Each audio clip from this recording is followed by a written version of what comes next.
Good morning, dear brothers and sisters. It has been a couple days. I pray you're all doing well. I've been spending so much quality time with my family. My dad, he's doing well. He's definitely sick, that's for sure. Things are starting to move quickly, but it's been great, you guys. I've got the sense that the Father's put on me that this very well might be the last time that I get to spend some quality time with my dad. I live like 3 hours away by flight, so it's not going to be super easy to come and see him, as things move forward. But I'm very thankful that I've had an opportunity to take some time and really get to know him a little better, and just the conversations that have come out could only be Father driven, that's for sure. So I'm very thankful, that's for sure. I wanted to share something with you guys that happened to me last night, and if anybody's got some insight into what was going on, I'd appreciate it. But so I went to sleep, and I'm sleeping on the couch right now because actually my sister and her husband are staying here right now because they're just kind of in between places right now, and so it's a full house, which is awesome, and it's amazing how things all work out, actually, which is phenomenal. But I was sleeping, and before I went to bed, I ended up having a pop. I like one of the small canned ones. And anyway, so I finished it early, and I just had it on the table beside me and fell asleep. And then I woke up at about 10 to 3 in the morning to the sound of somebody flicking the can. So it made like a pink kind of noise. And it startled me, but I didn't feel uneasy at all. I actually felt very calm, which was interesting, because normally when you're woken up by a noise in the middle of the night, it kind of startles you, but it didn't, that was like the first thing I really recognized. And so I didn't think anything of it. I thought maybe, it's a temperature change. It is aluminum, things do shift. And so, hold on, it's raining out here, you guys. So I'm going to wipe off the camera real quick. And, so anyways, I fell back asleep, and not even 20 minutes later, I wake up to the same sound. I hear the can being, ping, and I kind of sit up, and I'm like, okay, that's definitely interesting, you guys. And so I sat there for a bit and waited to see if I'd hear it again or what was going on. I was kind of disoriented for sure. And so anyways, I fell back asleep again, okay? And sure enough, you guys, for a third time, I wake up to the sound of the ping again.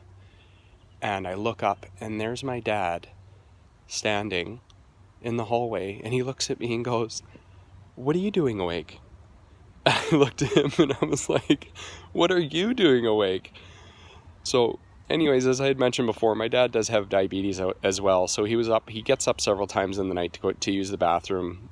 He's getting up there in age, and he checks his sugar quite a bit at night just to make sure that things are okay, and that's why he was up. But as I've said before, you guys, the timing it blew my mind to the fact that I woke up to this pinging noise now for the third time, okay? And it was the can. I know that for a fact, because it's a sound that you know when you've grabbed a can, you're fiddling with it and you can hear it, and it's making that noise. Well, that's what it was.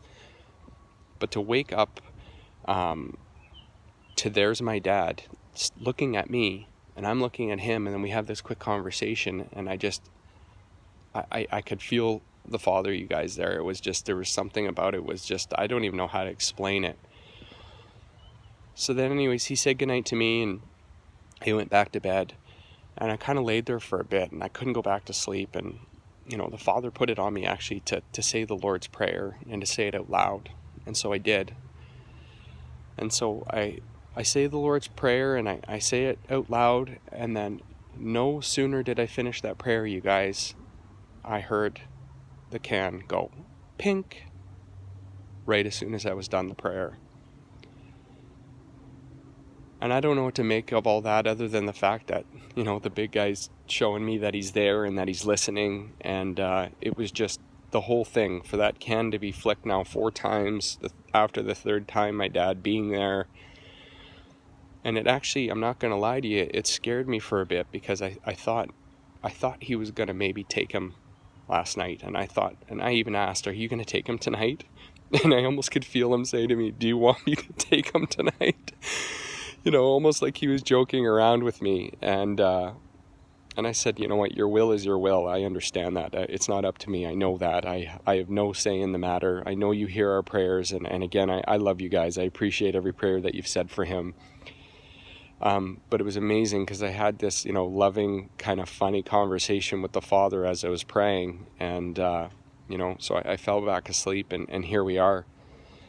So I just wanted to share that with you guys, because it's those moments right there where, again, we could chalk up to such phrases as coincidence, or that was weird, or whatever we wanted to blame that on. But these are all perfect, beautiful examples of our Father just showing us that he's there always, whether it's out of a dead sleep at 3 o'clock in the morning, or while you're wide awake sitting there in prayer. He is with you. He is inside of you at all times, you guys. And I just felt very inspired to share this with you today, because I haven't talked to you guys in a couple days, and I just want you to know that I'm doing well, and the family's doing well, and I'm loving every second. And the Father, as I was coming here, put it on me. He told me to live every second like it's going to be the last second that I see him. And there was a very valuable lesson in that period. We should be living our lives like this is the last second we have, you guys. So today, I pray you're having all blessed days, you guys. I know there's a ton of just crazy chaos going on in the world right now, and I pray for George and just the stuff that's going on. Again, I don't know what your discernment's telling you, but it's not sitting right with me, you guys. I think like the first phase of their plan went so well that they had to spark and ignite something to get us to start coming out of our houses again, and to start gathering in large groups again. And what not better than this, you guys. And it is unfortunate that it will be at the hand of an innocent man, and I pray for him. But it's hard to know what is true and what is not true these days, especially with the mainstream media. I don't trust any of it, you guys. But the message is all the same. The breadcrumbs are all the same. It all leads you to the same spot, and that's them trying to get us to make the next move so that they can continue to push forward with their agenda. So I'd like to see in the comments what you guys think of the things that have happened here with these, gatherings, and see what your discernment's telling you. I'd love to hear from you. Either way, I'd love to hear from you. And see how things are going. So I pray you're having a blessed day, you guys. Enjoy your day. Live like it's your last second. And Father willing, I definitely will do another one of these, more than likely in the next couple days. I haven't been on YouTube much to even just see the alternative news source. My parents love to watch mainstream media, so there I am sitting there watching them, and everything that the mainstream is saying is truth is 99.9% of the time a lie. So it's kind of interesting to watch it that way. But either way, it's not about any of this right now. It's about me to continue to sit with my Father and try to enjoy every last moment that I have with him before our Father takes him. And yeah, I love you guys. So I pray you're having a blessed day, and we'll chat soon. Take care. Bye.